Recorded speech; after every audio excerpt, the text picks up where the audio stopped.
Muy buenas noches a todos. Reciban un cordial saludo acá desde Promidad y una bienvenida al curso de calibración y selección de modelos en minería de datos, o en realidad es un curso de métodos avanzados en minería de datos. Sí, les agradezco si me confirma por ahí alguno vía el chat que me están escuchando en este momento.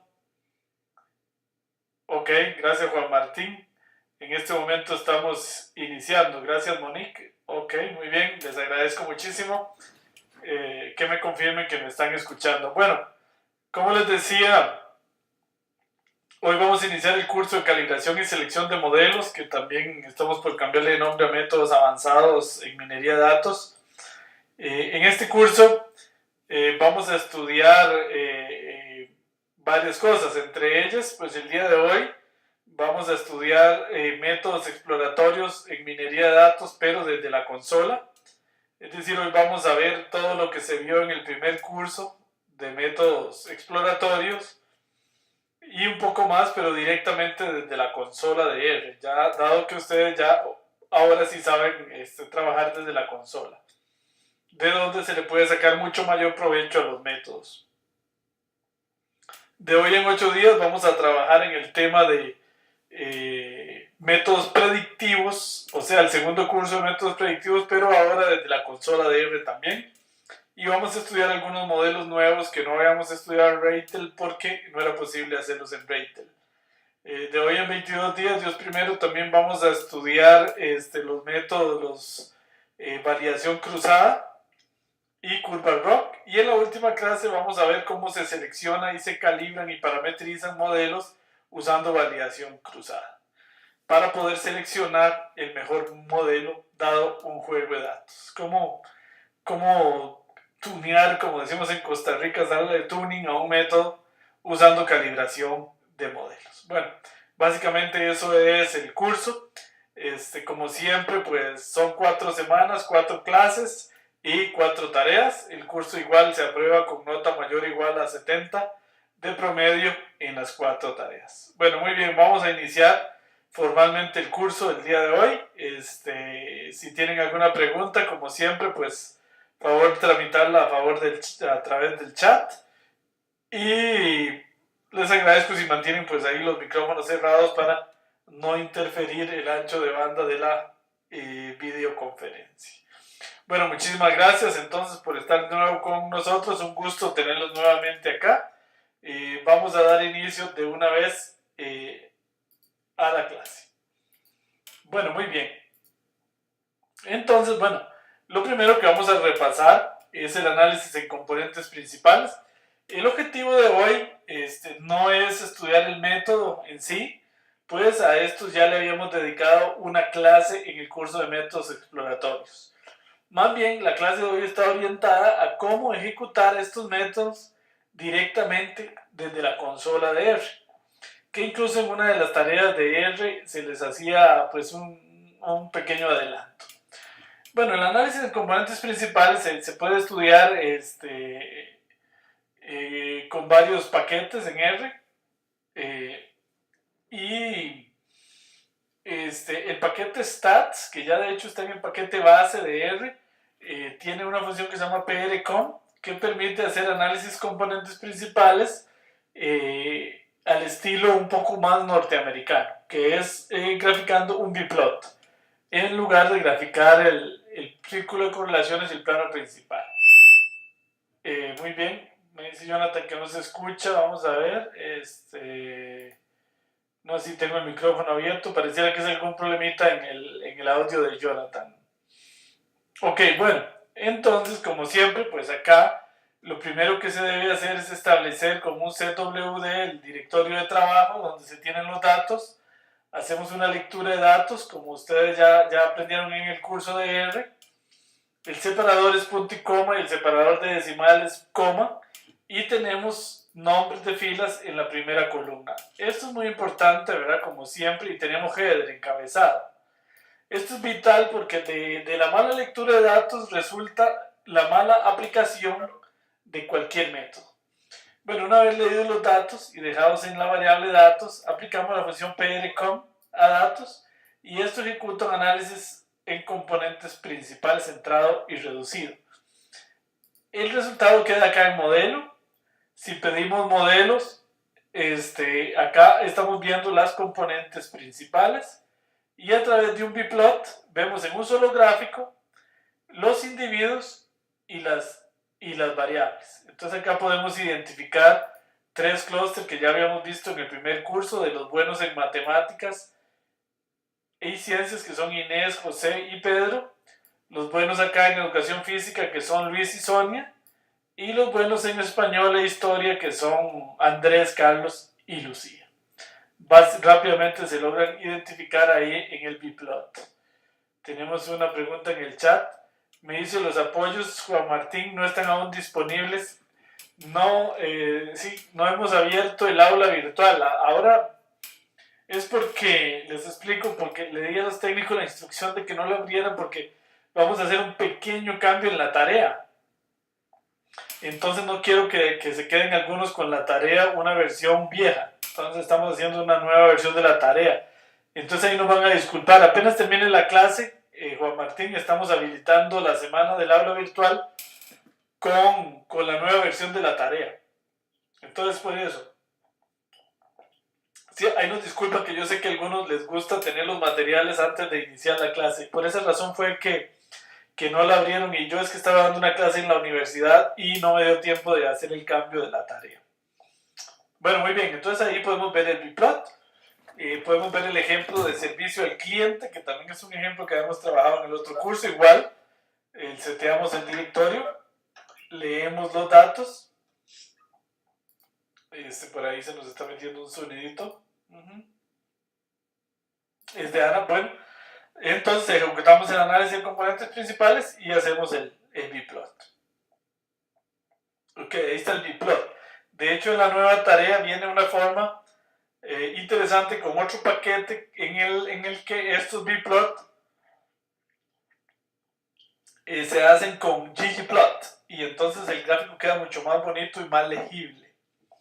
De hecho, es parte del cambio de la tarea, en el que los pongo a averiguar un paquetito por ahí muy interesante que amplía al Factor Miner, y se logran hacer biplot bastante interesantes. Ok, bueno, muy bien. Entonces vamos a hacer el ACP, pero usando Factor Miner. Entonces acá tenemos el ACP, pero la versión más francesa, que hace por separado el gráfico de los individuos del gráfico de las variables, como ya habíamos estudiado en el primer curso. Entonces cargamos la librería Factor Miner. En este caso solo la cargamos en la barra de comandos, no cargamos la interfaz gráfica. Leemos los datos y corremos esta función PCA, que viene de Principal Components Analysis, que pertenece al paquete Factor Miner, a la biblioteca Factor Miner. Le pasamos los datos, acá están los datos. Scale Unit en True significa que vamos a hacer un ACP centrado y reducido, que es lo que normalmente se hace para que queden mejor las escalas. No, NCP es el número de componentes principales. En este caso le vamos a decir que haga 5, que calcule 5. Gráfico en false es porque esta función, si uno le pone acá, deja graph, por defecto está en true, entonces grafica de una vez. Y yo siempre prefiero que no grafique de una vez, para luego graficar con el plot y poder parametrizar un poco más el gráfico. Entonces el resultado queda en la variable res. Ahí le agradecemos a Otoniel si puede cerrar la cámara para que no interfiera ahí en la videoconferencia. Le pasamos res y le decimos que vamos a graficar ejes 1 y 2, o sea, componentes 1 y 2. Choice igual int, que significa que vamos a graficar los individuos. Color int en rojo, que vamos a graficar en rojo. Y new plot en true, para que haga un nuevo gráfico. Entonces ahí tenemos el círculo el plano principal, en el que inmediatamente podemos encontrar tres clústeres claramente definidos. Acá, este clúster, este otro clúster y este otro, que deberíamos luego poder interpretar con la ayuda del círculo de correlaciones. Ok, muy bien. Entonces ahí pues le agradecemos a Otoniel si nos puede cerrar la cámara. Voy a, perdón, a escribirle aquí.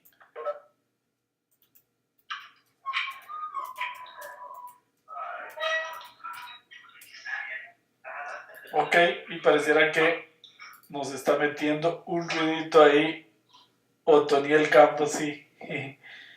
Hoy le agradecemos si nos puede silenciar ahí, gracias. Bueno, muy bien, entonces seguimos adelante. Bueno, luego con este plot graficamos el círculo de correlaciones igual en ejes 1 y 2. La diferencia es que aquí viene choice igual var. Eso es lo que hace que grafique las variables.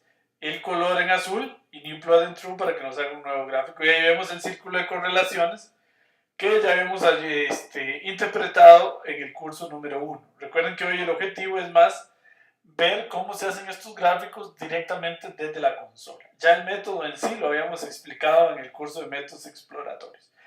Bueno, acá en res, que es el resultado del ACP, quedan todos los cálculos intermedios del ACP. Por ejemplo, los valores propios, los datos de las variables, las coordenadas de las variables, las correlaciones de las variables, los cosenos cuadrados, para interpretar la calidad de los individuos, las contribuciones de cada individuo a la formación de cada eje.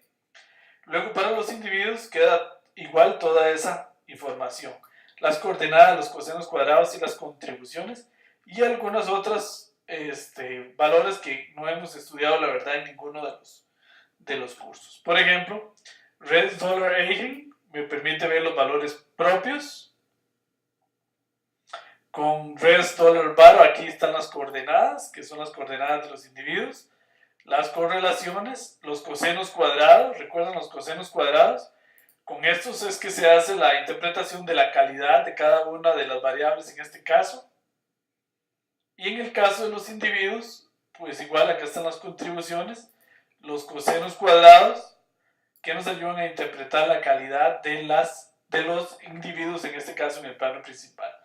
Las contribuciones, que es algo que no hemos estudiado mucho en detalle, que son cuánto contribuye, en este caso, cada individuo a la formación de cada eje. Eso ayuda a interpretar los ejes. Y más aún esto, que las contribuciones de acá nos dicen cuánto ayuda cada variable a formar cada eje.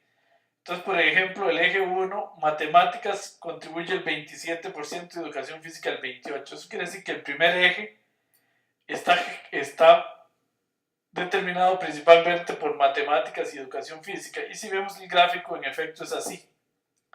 Este eje, el eje 1, este eje 1 contrapone, por decirlo de alguna manera, matemáticas, versus educación física. Es un eje, en un lado están los buenos en educación física y en el otro los buenos en matemáticas. Entonces por eso es que el eje 1 está principalmente influenciado por educación física y matemáticas, mientras que el eje 2 más bien contrapone un poco las letras contra las ciencias, ¿verdad? O sea, puede ser una interpretación de los ejes. Para eso se usan las contribuciones. Y las que más ayudan son las de las variables. Bueno, muy bien. Pues no sé si tienen alguna pregunta. Vamos a ver, por ahí se nos retiró alguna pregunta. Ok, no. Bueno, entonces vamos a ver cómo se hacen los individuos mal representados y bien representados. Recuerden que los individuos mal representados y las variables mal representadas se obtienen a través de los cosenos. Si la suma de este coseno más este coseno es muy pequeña, la representación es mala. Bueno, vamos a usar para esto un ejemplo que tenemos acá en Excel, que es ese que están viendo ahí, que son las importaciones de México desde los países de Centroamérica: Costa Rica, El Salvador, Guatemala, Honduras, Nicaragua y Panamá. En los años, aquí los individuos son los años del 79 al 88 y las variables son los países. ¿Qué significa, por ejemplo, Costa Rica? Acá 110,7. Eso quiere decir que Costa Rica importó de México 110 millones de dólares, 110 millones,7 en el año 1981. En el 86, El Salvador, por ejemplo, importó 63 millones de dólares de México. Y eso es lo que quiere decir. Entonces acá los países son las variables y los individuos son los años. Bueno, vamos a hacer un ACP de esto. Entonces, si hacemos un ACP, lo primero es leer los datos, que se llama Importaciones de México CSV, que están ahí en el aula virtual. Hacemos un PCA, centrado y reducido, y entonces acá, en coseno, vamos en res, dólar, y en coseno cuadrado, ahí está el coseno cuadrado del primer individuo. Perdón, de todos los individuos. En la primera, el primer coseno cuadrado. Y acá está el segundo coseno cuadrado de la segunda componente. Entonces, sumados y multiplicados por 100, esto me da la calidad de la interpretación de los individuos. Entonces, acá recuerden que los individuos son los años. Entonces, vemos que prácticamente todos los individuos están bien representados. El que está... no, perdón. Estos dos individuos están mal representados. Porque... el año 87 tiene una calidad menor al 5% y el 88 incluso menor al 1%. Ven que esto está en escala 1-100. Normalmente yo digo que se considera un individuo mal representado cuando la calidad es menor al 5%. Entonces, estos dos individuos hay que quitarlos del gráfico. ¿Cómo se logra quitarlos del gráfico? Aquí en el plot, con esta instrucción. Selecciónenme aquellos individuos cuyo coseno cuadrado acá en realidad es como un mayor o igual, sea mayor o igual a 0.1. Entonces eso quiere decir cuya calidad de la representación sea mayor al 10%. En realidad acá estoy usando el criterio de que solo son bien representados los mayores al 10%. Este criterio depende del ejemplo.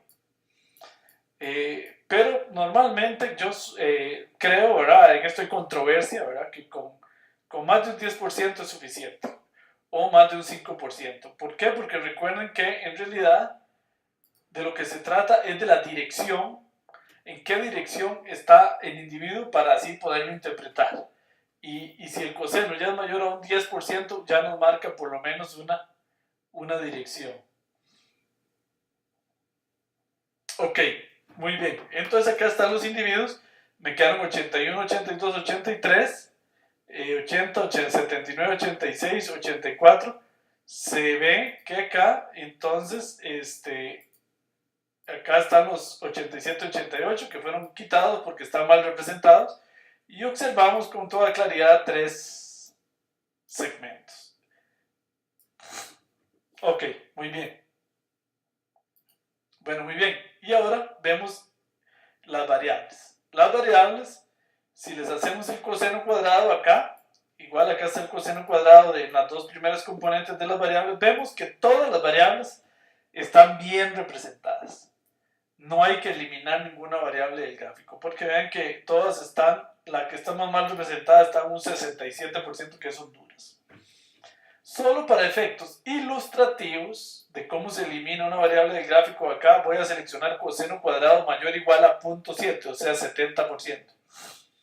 Pero en realidad esto es mucho exigir. Aquí yo recomiendo poner 0.1, por lo que saldrían todas las variables, pero solo para efectos ilustrativos de cómo se quita en el gráfico, estamos quitando a Honduras, y entonces vemos que queda la flecha acá de Honduras, pero un poco más tenue y quita el nombre.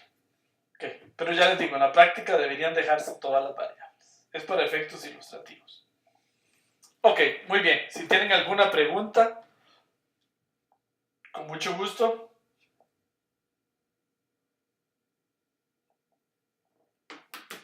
Ok, bueno, muy bien. Vamos entonces a ver cómo se hace clustering jerárquico desde la consola. Entonces vamos a usar el ejemplo de estudiantes, se leen los datos como siempre, y desde la consola se usa la función hclust, que viene en el paquete base de R, y se le pasa una matriz de distancias. ¿Cómo se calcula la matriz de distancias? Con la función dist, que también viene en el paquete base de R, se le calcula las distancias de los datos todos contra todos. Recuerden que esto lo hemos estudiado en el primer curso, ¿verdad? Lo que hay detrás de esto. Y el método complete, que sería la agregación del salto máximo. y luego lo doy plot al modelo y ahí tengo el dendrograma. De donde fácilmente identifico también tres clústeres. Los tres clústeres que de hecho coinciden con los del ACP en este caso. Que no siempre deben coincidir, pero deberían estar cercanos. Luego hago una ejecución, bueno, con este plot han igual menos 1, vean que hago que todos los individuos queden alineados al eje X. Vean que acá algunos quedan más arriba. Depende de qué momento de la ejecución del algoritmo se unieron. A mí me gusta más este gráfico que pone todos alineados al eje X. Eso se logra con esto. Han igual menos 1. Y luego con res hclose rectángulos en rojo y con k igual 3 cluster logro hacer estos tres rectángulos rojos que me marcan los tres clústeres. ¿Por qué tres clústeres? Porque acá le puse k igual 3. Bueno, muy bien, repito lo mismo con el salto mínimo. La única diferencia es que aquí le pongo el método igual single y acá está con el método single, vecino más cercano, con la agregación del salto promedio. Nada más le pongo aquí método average y ahí está con la agregación del salto promedio. Más adelante, en la tercera semana, vamos a estudiar cómo seleccionar cuál de estos algoritmos es mejor. Si WAR, por ejemplo acá el método WAR, ¿cuál método es mejor? Entonces vamos a trabajar un poco de eso, porque acá tenemos 4 dendrogramas. Casualmente creo que todos dan los mismos clústeres, pero no necesariamente. Entonces uno se pregunta, bueno, ¿cuál es mejor? Eso se puede estudiar usando calibración de modelos, que vamos a estudiar más adelante en el curso. Bueno, muy bien. Si tienen alguna preguntilla por ahí.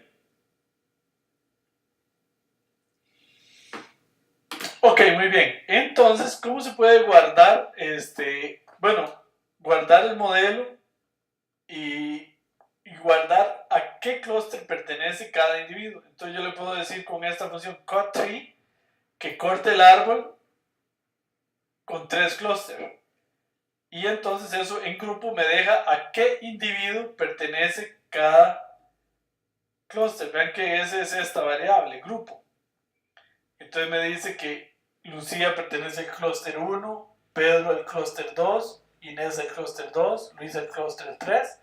Entonces, ¿cómo se lo agrego a la tabla de datos? Con la función que ustedes ya conocen del curso de R, column-bind.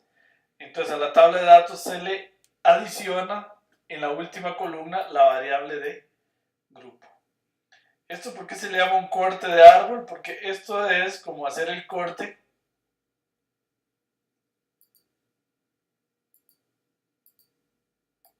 acá. Entonces, si yo hago el corte acá, me particiona en 3 clústeres. Y esos 3 clústeres, entonces con esa función y con column-bind, lo logro agregar en la tabla de datos, que al fin y al cabo es lo más importante. Y después, bueno, ya el que está haciendo el estudio pues sabrá qué es lo que quiere hacer con esa nueva, entre comillas, variable que indica a qué grupo pertenece cada individuo. Bueno, y yo puedo guardar con write-csv esta tabla nDatos, en este archivo nDatos, la tabla nDatos, que es esta que me quedó ahora, agregándole a datos el grupo o el clúster al que pertenece cada individuo, y así lo puedo guardar en el plano principal. Bueno, muy bien, muy bien. Bueno, ahora vamos a ver clustering sobre las componentes principales. ¿Cómo puedo hacer clustering sobre las componentes? Recuerden que esto lo hacíamos en Factor Miner en el primer curso. Pues cargamos el paquete Factor Miner, leemos los datos, y hacemos un PCA, dejamos el resultado en res del PCA, y con esta función HCPC que viene Hierarchical Clustering over Principal Components, o sea, con clasificación jerárquica sobre las componentes. ¿Por qué? Porque aquí le paso rest. Entonces, acá algunos parámetros, los más importantes son este mínimo y máximo.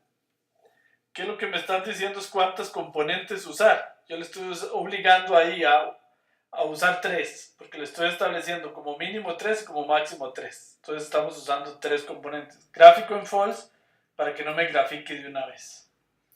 Acá hay un error que esta instrucción está repetida acá. Eso lo pueden omitir, es la misma instrucción. No sé por qué está 2 veces. Luego plot HCP choice igual var.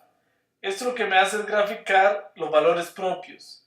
Y entonces esto lo que me está diciendo es que acá, esto que indica en negro, lo que me está diciendo es que de este ACP valen la pena las componentes 1 y 2 y 2 y 3. O sea que valdría la pena nada más graficar el componente 1 versus la 2, o componente 2 versus la 3, o componente 1 versus la 3. Son los planos principales que valdría la pena hacer. Y acá, si le doy plot HCP de res HCP, HCPC, que es donde dejé el resultado del clustering sobre las componentes, y le pongo aquí choice igual map, y que me seleccione aquellos cuyo coseno cuadrado es mayor a 0.1, ¿ven? Acá entonces me hace los clusters, recuerdan del ejemplo de México, y con esto elimino los individuos mal representados de una vez, que son estos que están acá, y observen que él me hace los clusters de una vez, porque estoy haciendo clustering sobre las componentes, y yo le estoy diciendo acá que mínimo 3 y máximo 3, es decir, acá lo estoy obligando. Perdón, creo que lo dije mal antes. En realidad aquí lo estoy obligando a hacer 3 clústeres, mínimo 3 y máximo 3. Yo dije que las componentes, estaba equivocado, son la cantidad de clústeres que yo quiero. Las componentes se determinan aquí, que es donde yo le estoy diciendo que use 5 o que calcule 5 componentes. Ahí yo podría decirle menos para que dure menos el cálculo. Pero claro, se pierde un poquito en calidad. Y también se puede hacer el gráfico igual, pero en 3 dimensiones, ahí nos queda bastante bonito. Acá el único error que este gráfico tiene es que dejé acá estos individuos mal representados que habría que quitarlos. ¿Cómo se pueden quitar? De este gráfico muy fácil, aquí a la par puedo colocar este parámetro que seleccione solo aquellos cuyo coseno cuadrado es mayor al 10%. Igual ese parámetro se puede poner acá y me elimina estos dos individuos que no deberían aparecer en el plano. Bueno, muy bien. No sé si tienen alguna pregunta o comentario hasta ahí.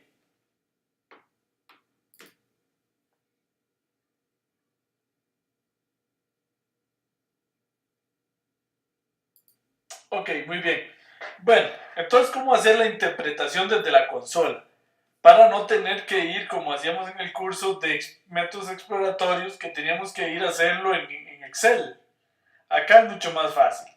Acá vamos a usar el paquete Ratel, pero acá, como en la barra de comandos, no vamos a cargar la interfaz gráfica, nada más vamos a usar los comandos.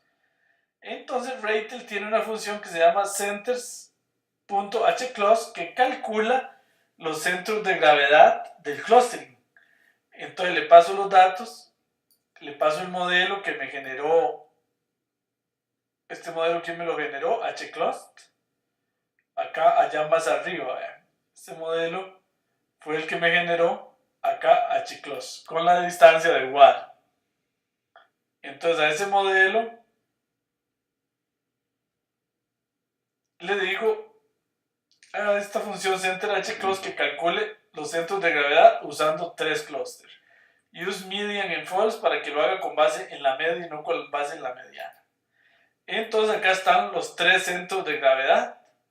Este es el centro de gravedad de clúster 1, centro de gravedad de clúster 2 y centro de gravedad de clúster 3. Entonces con estos puedo hacer los histogramas de interpretación muy fácil. Bueno, primero le voy a decir row names a esto para que le voy a poner a esta fila cluster 1, a esta fila cluster 2 y a esta fila cluster 3 con esta instrucción. Le pongo nombres a las filas para que quede claro que es el centro de gravedad del respectivo clúster. Y le doy un bar plot a centros 1. Esto me va a dibujar un gráfico de barras del primer clúster en estos colores. Y las igual 2 es para que las etiquetas salgan en forma vertical. Y acá está voy a hacerlo más pequeño. Ahí está el gráfico de barras del clúster 1. Entonces se observa que el clúster 1 es aquel en el que los países que importan más fuertemente son Guatemala y Panamá. Por eso se caracteriza el clúster 1. Puedo hacer un bar plot del clúster 2 y se ve que el clúster 2 se caracteriza por fuertes importaciones de Guatemala y Panamá, pero también de Costa Rica. Y el clúster 3, con este bar plot, se caracteriza por fuertes importaciones de Panamá y de Guatemala, un poco de Nicaragua. Honduras es que siempre tiene pocas importaciones. Y acá están todos juntos también, que a veces es mejor para ver los clústeres. Entonces vemos que el clúster 1 se caracteriza, se parece mucho al clúster 2, ¿ven? Pero la diferencia del clúster 2 con el 1 es que también tiene fuertes importaciones Costa Rica, mientras que acá no. Y el clúster 3 se caracteriza por fuertes importaciones de Panamá y Costa Rica. Y no tanto de Guatemala, no tanto ya de Guatemala. Hay un gráfico que se llama los gráficos tipo araña o tipo radar, que son a mí me gustan más para este tipo de interpretaciones, todavía más claros. Entonces vean cómo vamos a hacer el gráfico tipo araña. Se lo voy a mostrar primero. Este es el gráfico tipo araña o tipo radar. Este permite interpretar los clústeres más rápido y con mayor claridad. En el clúster 1, que es el verde, realmente podríamos decir que es el de importaciones fuertes de Honduras, que en el gráfico anterior no se lograba ver tanto porque Honduras siempre salía pequeño, pero es porque en realidad Honduras importa poco. Entonces vemos que el clúster 1 sí se caracteriza por ser fuerte en Honduras. Acá lo vemos, ven, de los tres clústeres, el más fuerte es Honduras en el clúster 1, aunque estoy viendo que también en el clúster 3. Sí, acá está el clúster 3. Acá hay algo extraño. Vamos a ver cuál es el color de Honduras. Honduras es el 1, 2, 3, 4. Ajá, no, perdón. Honduras es este, el celeste. Entonces ven que el clúster 1 y 2 son los más fuertes en Honduras. ¿Qué coincide acá? Honduras es más fuerte en el clúster 1 y 2. ¿Ok? En el clúster 1 y 2 entonces se caracteriza por ser más fuerte Guatemala y Honduras. Las importaciones de Guatemala y Honduras desde México. Mientras que el clúster rojo es más bien el clúster fuerte en importaciones de Nicaragua, Panamá, El Salvador y Costa Rica. Ok, bueno, entonces se puede ver con mucho mayor facilidad y donde hay menor engaño de las escalas. ¿Qué clúster se caracteriza? ¿Por qué? Entonces, este gráfico es muy útil para la interpretación de los clústeres, los segmentos. Ok, vamos a ver cómo se construye. Bueno, igual se basa en los centros de gravedad que nos da centers.hclust, que está acá. Luego le ponemos, igual que antes, nombres a cada una de las filas para que quede claro qué es el centro de gravedad de qué clúster. Luego vamos a hacer un data frame de estos centros, ya con nombres. Vean que tiene nombres de filas y nombres de columna. Acá está lo mismo que acá. Lo que hay que agregarle nada más es cuál es el mínimo. Acá la fila de mínimos por columna y la fila de máximos por columna. Observen que este 60 es el mínimo de esta columna y este 79 es el máximo de esta columna. Y así sucesivamente, lo que tenemos que decir es cuál es el mínimo y cuál es el máximo de cada columna. Eso se logra con esta función máximo es igual a apply en centros del máximo y mínimos apply en centros del mínimo. Esto me calcula el mínimo y el máximo de cada columna. Y luego se los pego con un row bind de agregar columnas. Entonces la tabla de centros ya me queda de esta manera, amplificada por el mínimo y el máximo. Y con esta función radar chart le paso centros, máximo mínimo en true. Esto es para que ponga el mínimo y el máximo siempre acá como en 0 y el máximo en 1, como que estandariza los datos. A veces eso es conveniente, a veces no, dependiendo del gráfico. Bueno, y aquí parametrizo más el título, etcétera, y con este legend pongo la leyenda, que sería esta que está acá, para aclarar qué clúster representa cada color, y me sale este gráfico bastante bonito que se conoce como un gráfico tipo radar, que son muy buenos para la interpretación de segmentos. Acá, dependiendo, uno le puede poner máximo mínimo en false, y entonces respeta un poquito más la escala. Acá a veces es bueno y malo porque el gráfico es más claro, pero también a veces pareciera muy exagerado porque pone como mínimo, el mínimo lo pone como 0 y el máximo como 1. Ven, para eso es que usa esta columna. Entonces como que hace una rescalación, si se dice así, rescala las variables de 0 a 1. Entonces el mínimo siempre es 0 y el máximo es 1, lo cual podría a veces llamar también un poquito a engaño, porque aquí significa que aquí fue donde el clúster verde tiene importaciones mínimas, es en El Salvador. No significa que sea 0, sino que el mínimo es El Salvador y el máximo es Guatemala. Entonces, bueno, eso tiene a veces ventajas y desventajas. La ventaja sí es que rápidamente uno ve y simplemente, por ejemplo, aquí ver que el clúster rojo es cuando el clúster de país en el que los países que importan fuertemente de México son Nicaragua, Panamá, Costa Rica y El Salvador. El clúster verde es como el que es más débil en importaciones, pero más fuerte en Honduras. Y el clúster azul es fuerte en importaciones en Guatemala, Honduras y Costa Rica. Digamos que se ve muy clarito. Ahora, a veces las escalas tienden un poco a engañar y los insto a que lo hagan en la casa cambiando esto a false para que vean el cambio. Ok, otro ejemplo más amplio. Ok, si tienen alguna pregunta, con mucho gusto. Ok, aquí tengo una pregunta, pero no la había visto, de Juan Martín. ¿Cuáles distancias son más adecuadas para individuos caracterizados por variables dicotómicas? Bueno, muy buena pregunta, Juan Martín. Realmente hay variables, distancias para variables dicotómicas. Es bueno usar otro tipo de variables. Ninguna de las que hemos visto acá. Acá casi que todas están hechas con la distancia euclidia, porque este dist está usando ahí por defecto la distancia euclidia.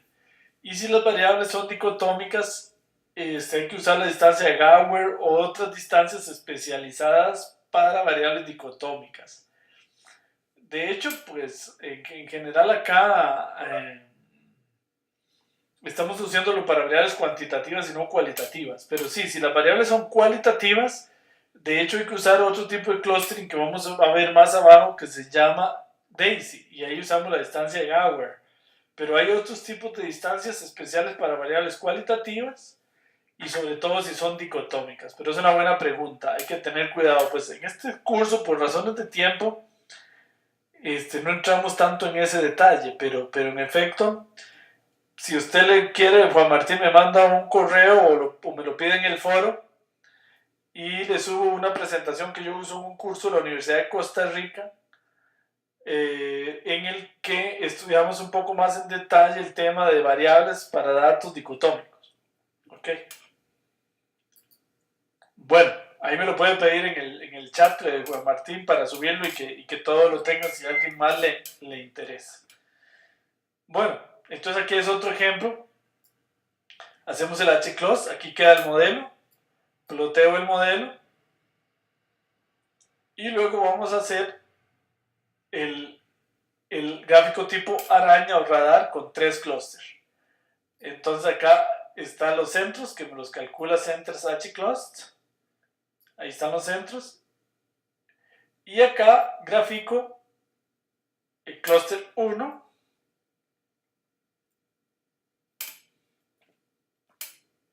el clúster 2, el clúster 3 y todos juntos. Sin embargo, como ustedes pueden ver, ahí podría ponerme a interpretar. Sin embargo, es un poquito difícil. Por eso es mejor en el gráfico tipo estrella. Acá vamos el gráfico tipo radar. Igual, ¿verdad? Siempre esta lógica es la misma. Calculo los mínimos, los máximos y se los pego a centros. Y acá están los centros, pero en las dos primeras filas tengo los mínimos y los máximos. Con radar chart hago el gráfico y con legend agrego la leyenda. Pero este gráfico vean que es mucho más fácil de interpretar. Vean. acá veo con claridad que el clúster 1 de color verde es el que evaluó bien. ¿No recuerdan este ejemplo, verdad? Que es sobre cómo evalúan los clientes la calidad del servicio de un supermercado. Ya lo habíamos estudiado en el primer curso. Y entonces acá resulta que los individuos que están en el clúster 1 son los que evalúan bien la velocidad de cajas, la distribución de productos, la atención de empleados, la calidad de instalaciones, la ubicación, la limpieza, la variedad de productos y el prestigio de la empresa. Pero evalúan mal el espacio de parqueos. Acá solo de mayor edad, porque tiene mayor antigüedad y mayor edad. Evalúan mal la calidad del servicio. Vean que estamos hablando del clúster verde. Entonces el clúster verde es la gente de mayor edad y que califica bien la ubicación y la calidad de las instalaciones.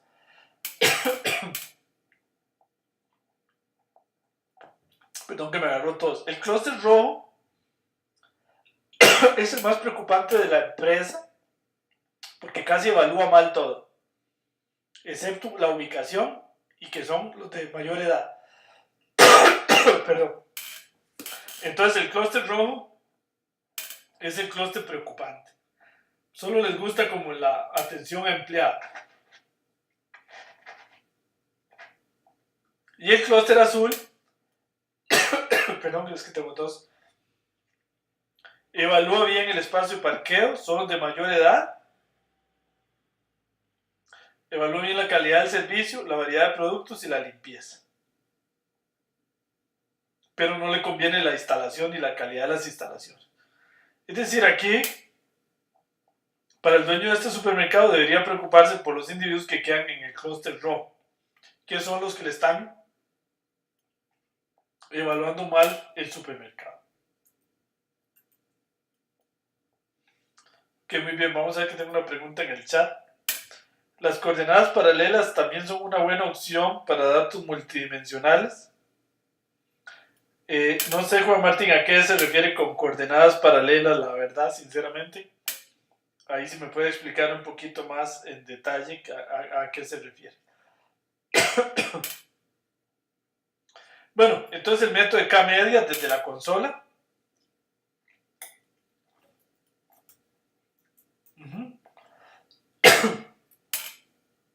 Vamos a leer acá unos datos artificiales, que son estos que solo tienen dos variables, V1 y V2. Son estas las dos variables. Son para ilustrar. Normalmente uno no hace un clustering con dos variables. Pero leemos estos datos que tienen la variable V1 y la variable V2, que son dos variables y son 100 individuos. Estos datos, si los ploteamos, la idea es esta. Ven que en este plot se ve que claramente estos datos ya los habíamos usado en el curso 1 también. Claramente tiene dos clústeres, dos segmentos. Y lo que queremos aquí es verificar si K-means en efecto encuentra y logra determinar esos dos segmentos, y nos va a servir para hacer algo que se llama el codo de Jambu, que es algo que nos permite encontrar el valor de K. Recuerden que el tema aquí es cuánto es K. Acá claramente del gráfico se ve que K es igual a 2. Claro, pero son porque son datos en dos dimensiones que se pueden graficar. Entonces vamos a ver cómo el codo de Jambu nos permite encontrar el valor de K. Entonces esa es la idea aquí, para eso estamos usando estos datos. Entonces corremos K-means con esos datos, con K igual 2 y un número máximo de iteraciones igual a 100. Bueno, acá nos queda en grupos el K-means, acá nos quedan los centros de gravedad, acá nos queda en qué individuo quedó cada, en qué clúster quedó cada individuo, la inercia intraclases y la inercia interclases. ¿Ok? Acá está la inercia total, la inercia intraclases, la inercia intraclases, la inercia interclases, y puedo verificar el teorema de Fischer. Recuerdan que lo hacíamos en que el teorema de Fischer dice que la inercia interclases debe ser igual a la inercia interclases más la inercia intraclases. Entonces aquí nos dice que true. es decir, que se está cumpliendo bien el teorema de Fisher. ¿Ok? Lo cual tiene que dar así, si no algo estaría muy raro. Bueno, grupo size es muy importante, o sea, un clúster tiene 51 individuos y el otro 49. Y si los graficamos, y le graficamos acá con este points, el centro de gravedad, y luego graficamos los puntos, acá vemos los dos clústeres y el centro de gravedad que nos dio K-Mix. Entonces, pareciera que K-Mix lo está haciendo bien, ¿verdad? Acá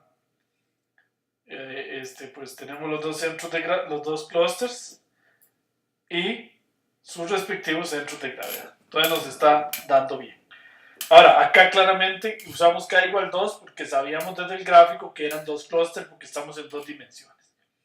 Entonces esto nos va a permitir ilustrar el código de Jambu que ayuda a detectar ese K. Acá debería dar K igual 2 y ahora luego lo vamos a hacer en un ejemplo de datos reales. Ok, acá tengo una pregunta de Alex. Dice, ¿cuál sería su recomendación para utilizar en variables cualitativas y cuantitativas al mismo tiempo? Ese es el último ejemplo de la clase, Alex. Ahorita llegamos a esa parte. Y en la tarea hay un ejemplo con variables cualitativas para que ustedes hagan la interpretación. Bueno, muy bien. Acá hacemos el bar plot del centro 1, del centro 2 y de los dos centros de gravedad en este caso. Que lo que se ve es que acá está abriendo lo que se llama un efecto talla.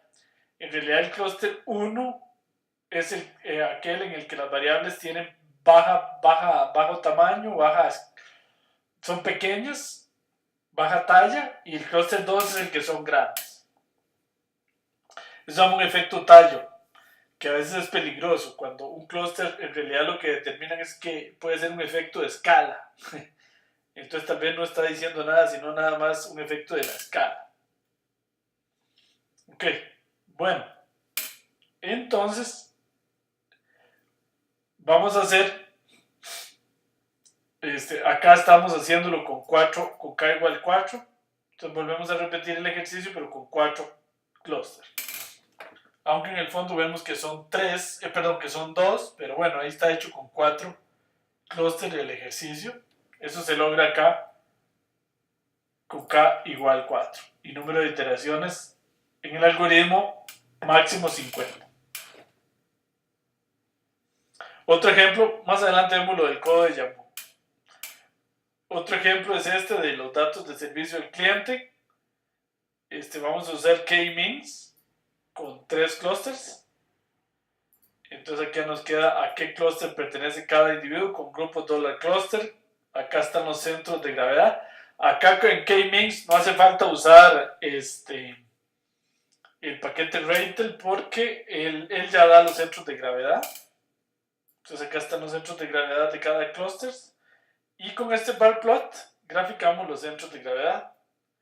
Acá voy a hacerlo más pequeño para que se vea del clúster 1, del clúster 2 con este bar plot y del clúster 3.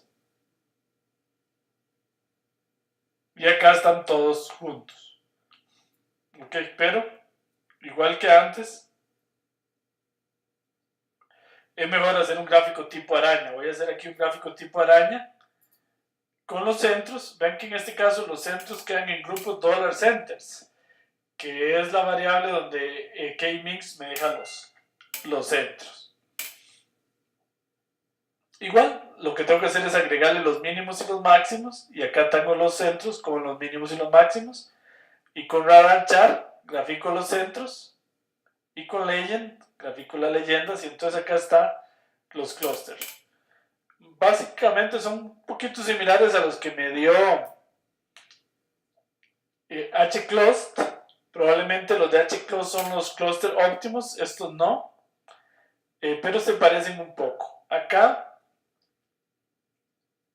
para solucionar este problema, recuerden que el problema de K-Means es que inicia con, cuando yo hago K-Means acá, perdón que voy para arriba, él inicia con datos al azar. Entonces puede ser que tengamos una clusterización que no sea muy buena. Para eso hay que usar formas fuertes. Las formas fuertes en el fondo es ejecutar muchas veces k-means y quedarse con la solución que más le aparece. Para asegurarnos, o tratar de asegurarnos, no lo garantiza, pero un poco más, de que la solución no estamos en un mínimo local que es muy malo. O sea, que sería una solución muy mala. Entonces, para esto, por ejemplo, vamos a ejecutar k-means 200 veces. Para eso se usa el parámetro n-star. N-star en 200 quiere decir que haga el comienzo 200 veces. Entonces acá cuando corro k-means le pongo n-star igual 200. Un poquito más grande ahí. Y eso me garantiza, eso en el fondo, claro, requiere entonces más tiempo de máquina, porque voy a correr k-means 200 veces y no solo una, como hicimos arriba, y me quedo con la solución que más aparezca o más sea común en esas 200 veces. Entonces acá con 3 clúster igual, hacemos los centros de gravedad y hacemos el gráfico tipo araña y observamos un mejor gráfico, que básicamente es el mismo que nos daba H-Clust, que es la solución, digamos, más cercana a la mejor posible, a la óptima. Entonces vean que esto mejora mucho el resultado de k-means. Esto se le llama las formas fuertes, que es empezar, esto no se podía hacer desde la consola, empezar, en realidad ejecutar k-means 200 veces. Este itermax, no se confundan, este es a lo interno del algoritmo. Este es en cada ejecución de esas 200 veces, va a hacer centraje y reasignación en el método k-means 200 veces máximo. Si a las 200 el algoritmo no ha convergido, no ha encontrado un punto de estabilidad, entonces termina. Eso es lo que quiere decir. Este en estar es distinto. Este es que el algoritmo se va a ejecutar 200 veces. ¿Okay? Y se queda con la solución que más aparezca en esas 200 ejecuciones. Y entonces por eso es que esta solución es mucho mejor que la que tuvimos antes, que voy a buscar, que es esta con una sola ejecución. Ven que ahí hay una confusión mayor. Estos clústeres todavía, este clúster no pareciera ser el óptimo. ¿Cómo lo sé? Porque este es más cercano a la solución que nos dio H-Clust, que es una solución que casi debe ser la óptima. ¿Ok? Entonces ustedes se podrían estar preguntando, entonces ¿por qué no usar H-Clust siempre? Bueno, porque cuando tengamos más de 5.000 datos, 6.000, 7.000, cuando tengamos 1.000.000 de datos, no es viable, no se puede usar H-Clust, hay que usar k-means. ¿Ok? Entonces, en ese caso, habría que usar k-means con un n-star igual 100, n-star igual 50 por lo menos. Dice Juan Martín, la elección del que más se repite se obtiene de forma automática. Sí, se obtiene de forma automática, Juan Martín, correcto. Acá él ejecuta 200 veces el método y acá se queda con la que más se repite, en forma automática. Sí, correcto. Buena pregunta, Juan Martín. Bueno, igual que hicimos en H-Clust, yo le puedo agregar la variable de grupo que está en grupos $cluster en k-means. Y entonces la pegué acá al final, como ustedes están viendo. Pegué el resultado acá. Y luego con write CSV lo puedo grabar ya en el disco duro, guardando cuál es el grupo al que pertenece cada individuo. Muy bien, muy bien. No sé si tienen alguna otra pregunta hasta ahí. Bueno, muy bien. Entonces, vamos a ver lo que les contaba antes, que se llama el codo de Jambu. El codo de Jambu es una técnica para seleccionar el valor de K en k-means, conocida en honor al matemático francés Michel Jambu, que fue de los primeros en plantear esta idea del codo, y terminó llamándose el codo de Jambu. ¿Por qué es el codo? Porque este gráfico nos va a producir algo que parece un codo, que es acá, y entonces se está buscando este que es como el codo, justamente donde estaría el codo de la mano. Entonces por eso se le llama el codo de Jambu. Y Jambu en honor al matemático francés Michel Jambu. Bueno, entonces vamos a ver cuál es la idea. Vamos a usar unos datos simulados, que son estos que de hecho se estudian en el curso de R, que son unos datos que se simulan que crean 3 clústeres perfectos. De hecho, no vamos a usar el ejemplo de 2 clústeres, sino 3. Este ejercicio venía en una tarea del curso de R, que era generar estos datos. Esto nos genera datos que tienen la característica de que se agrupan en 3 clústeres. Son datos al azar, pero que ya sabemos que tienen 3 clústeres. Entonces lo que yo voy a hacer es el codo de Jambu para ver que con estos datos, en efecto, el codo de Jambu me dice que tengo que usar k igual 3. Entonces ustedes se están preguntando, ¿para qué lo hace si ya saben que k igual 3? No, lo hago solo para ilustrar cómo se hace. Y que en efecto, en este caso, que se ve en toda claridad y porque está en 2 dimensiones, que son 3 clústeres, y el codo de Jambu encuentra el k igual 3. Luego lo vamos a hacer para un ejemplo de datos reales, en donde de hecho a veces no se ve tan claro el k como aquí, pero es que acá los datos están muy bien segmentados. Entonces lo que se hace es muy sencillo. Bueno, acá está el gráfico en 3D. Este es un gráfico bonito con la librería, el paquete, perdón, Scatterplot, para ver los 3 segmentos ahí en 3 dimensiones. Bueno, entonces vean lo que se hace. Este es el codo de Jambu, primero se lo voy a mostrar, vean. Esto sería para k igual 1, esto para k igual 2 y esto para k igual 3. Entonces resulta que el codo de Jambu, acá en el eje lo que viene es k, y acá en el eje y lo que viene es la inercia. La inercia intraclases, que se quiere que cada vez sea menor. Entonces esto es para k igual 1, para k igual 2 y para k igual 3, que sería aquí más o menos k igual 3, se ve que se produce una estabilización de la inercia. ¿Qué quiere decir eso? Que seguir después de k igual 3 no vale la pena, porque la inercia intraclase se mantiene estable, es decir, que ya no se encuentran mejores clústeres. Los mejores clústeres están en k igual 3, se estabiliza la inercia intraclases, o sea, se estabiliza la homogeneidad de los grupos. Entonces eso me dice use k igual 3, que es donde se encuentra el codo de Jambu. Ahora vamos a ver cómo se hace este gráfico en código, muy sencillo. Bueno, voy a generar los datos.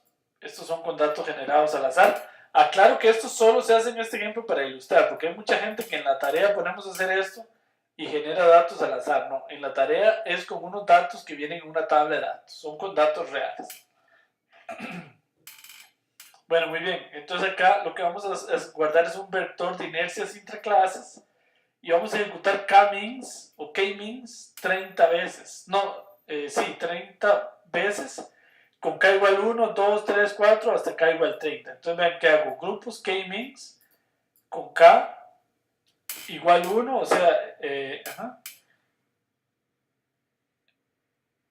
sí, con k igual 1 clúster, con k igual 2 clúster, con k igual 3 y así sucesivamente. Y voy guardando acá cuál es la inercia intraclases en ese vector y inercia IC, y luego ploteo ese vector. Y entonces ese vector, ese gráfico me muestra que para k igual 3, la inercia intraclases, vean que en el eje X tengo el valor de k, es decir, la cantidad de clúster, y en el eje Y la inercia intraclases, que cada tiro es mínima. En el momento en que se estabiliza la inercia intraclases, significa que ya tengo 3 clústeres bastante homogéneos, acá los datos, entonces que ya se encontró una segmentación buena, que sería acá en k igual 3. Ok, eso es lo que se conoce como el codo de Jambu, por eso es que uno busca el codo. Ahora, este ejemplo se ve perfecto y sale muy bien porque justamente lo estamos haciendo con estos datos que generamos nosotros, que tienen 3 clústeres claramente definidos, y vemos que el codo de Jambu nos sugiere cómo debió ser k igual 3. Es solo para ilustrar que el método funciona y cómo se usa. Ahora lo vamos a hacer con datos reales. ¿Okay? ¿Qué es con datos reales? Bueno, lo vamos a hacer, perdón, acá con los datos de el que vimos antes de la evaluación que hacen unos clientes al supermercado. Entonces igual, vamos a probar, vamos a hacer las inercias 30 veces con k igual 1 hasta k igual 30, corremos en un for k-mins 30 veces para k igual 1 clúster, k igual 2 clúster, k igual 3 clúster y así sucesivamente y luego lo ploteamos. Acá tenemos un gráfico que ya no es tan obvio, ¿verdad? Como el de antes. Pero vemos que se produce una estabilización, varias estabilizaciones que podríamos tal vez seleccionar. Podría ser una esta, acá hay una estabilización y acá hay otra. Entonces uno podría decir, bueno, de ahí podría ser usar k igual 4, podríamos usar k igual 6 o podríamos usar k igual 8.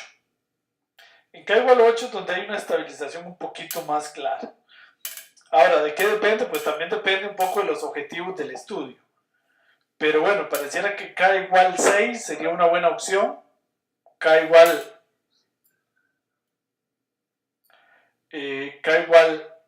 8 o k igual 4.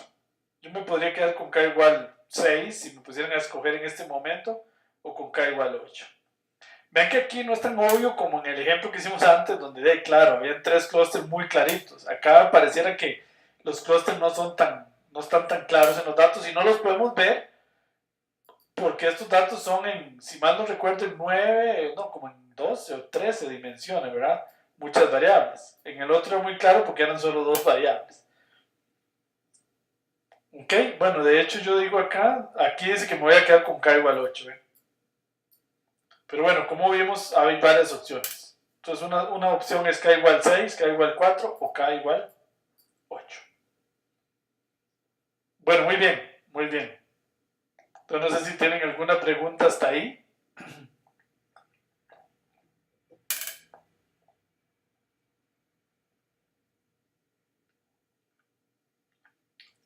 Bueno, vamos a ver qué pasa con las variables tipo cualitativas. Un último ejemplo con variables cualitativas. Vamos a usar este ejemplo que ya habíamos usado en el curso anterior de shart.csv, que lo voy a ir a abrir. Vamos a ver si me lo encuentro por acá. shart.csv. Lo vamos a abrir con Excel. Ok, ahí entonces, si recuerdan, estos datos son para predecir la probabilidad de que que le dé un infarto o no a una persona. Es un ejemplo muy bonito.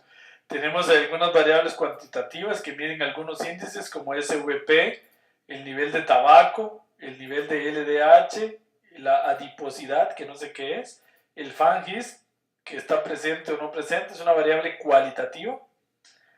Estas son cuantitativas, la obesidad, el alcohol, la edad y CHDB, que tenemos dos variables cualitativas y las demás son cuantitativas. Entonces, como el ejemplo que me preguntaba, creo que era Alex antes, en el que hay variables cualitativas y cuantitativas mezcladas.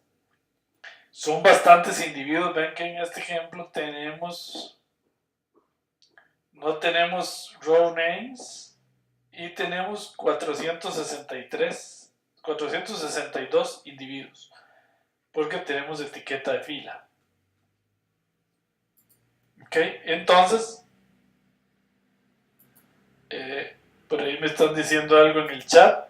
Me dice Juan Martín, adiposidad es la grasa. Como le decimos acá en Costa Rica, las llantas. No sé si así le dicen en Latinoamérica, en el cuerpo.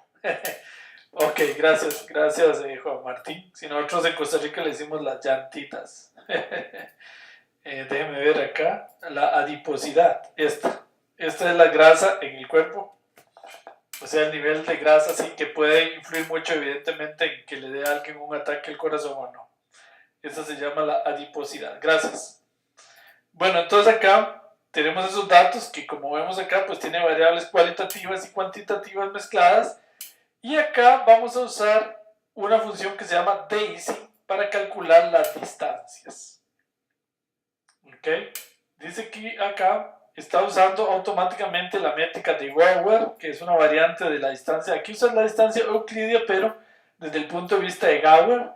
Y entonces calcula la matriz de distancias y la deja en D. Ven acá, entonces lo diferente es que a hcloss le paso una matriz de distancias que no la hace dist, sino que la hace DAISY. Recuerden que antes, en los ejemplos de arriba, yo hacía la distancia con dist, que es distancia euclidia. Acá no voy a usar dist, sino voy a usar DAISY, que es una función especial del paquete cluster para calcular distancias entre variables cualitativas. Y aquí va a usar una Gower. Ok, y luego hace el cluster. Igual con el método complete en este caso. Y ahí, como ven, está el cluster, que son muchos individuos, pero ahí estamos viendo 4 segmentos con cierta claridad. Ok, ahora hay un problemita. Estos no se pueden interpretar con los centros de gravedad. ¿Por qué no? Por lo menos no con las variables cualitativas, porque yo no podría hacer un promedio de estas variables cualitativas para tener los centros de gravedad. Entonces hay que interpretar más bien basados en cada clúster cuántos, por ejemplo, presentes y cuántos ausentes hay, o cuántos sí y cuántos no, para decir, este es el clúster de los que le dio infarto, por ejemplo, este es el de los que no le dio, etc. Entonces hay que hacer una interpretación un poco diferente. No lo hago aquí, sino que en la tarea viene un ejemplo muy bonito sobre los votos del Congreso en Estados Unidos, donde los clústeres son muy separados. Y entonces, con base en ese, ahí yo les digo paso a paso cómo se hace la interpretación. Igual acá le puedo agregar la variable de grupo, ya para ir terminando acá al final, y lógicamente guardarla en un archivo, etcétera, etcétera. Pero la interpretación es un poquito distinta, y espero que les quede claro por qué. Es porque no puedo calcular centros de gravedad si hay variables cualitativas, porque los centros de gravedad son promedios. Entonces los centros de gravedad solo tienen sentido en variables numéricas, no en variables cualitativas. Entonces la interpretación hay que hacerla un poco diferente. Y eso se explica en uno de los ejercicios de la tarea. Ok, por cierto, ahora en un momento les vamos a activar el aula virtual, pero no les va a aparecer la tarea. Mañana en la mañana o ahora dentro de un ratito les subo la tarea. Es que estoy actualizando la tarea. Y la tarea que está en el aula virtual es la del curso anterior y no es la misma. Entonces, para que les quede claro por qué no va a aparecer la tarea, voy a decirle al técnico que active el aula pero sin la tarea, para mañana cambiar la tarea. Lo que no quiero es que alguien por error haga la tarea del curso pasado. ¿Ok? Entonces vaya a haber un problema ahí. Ok, por cierto, no les dije que en este curso me acompaña William Casasola, el profesor William Casasola, quien es el asistente del curso, quien me va a ayudar a atender los foros en el curso y también en la revisión de las tareas. Muy bien, si tienen alguna pregunta o comentario.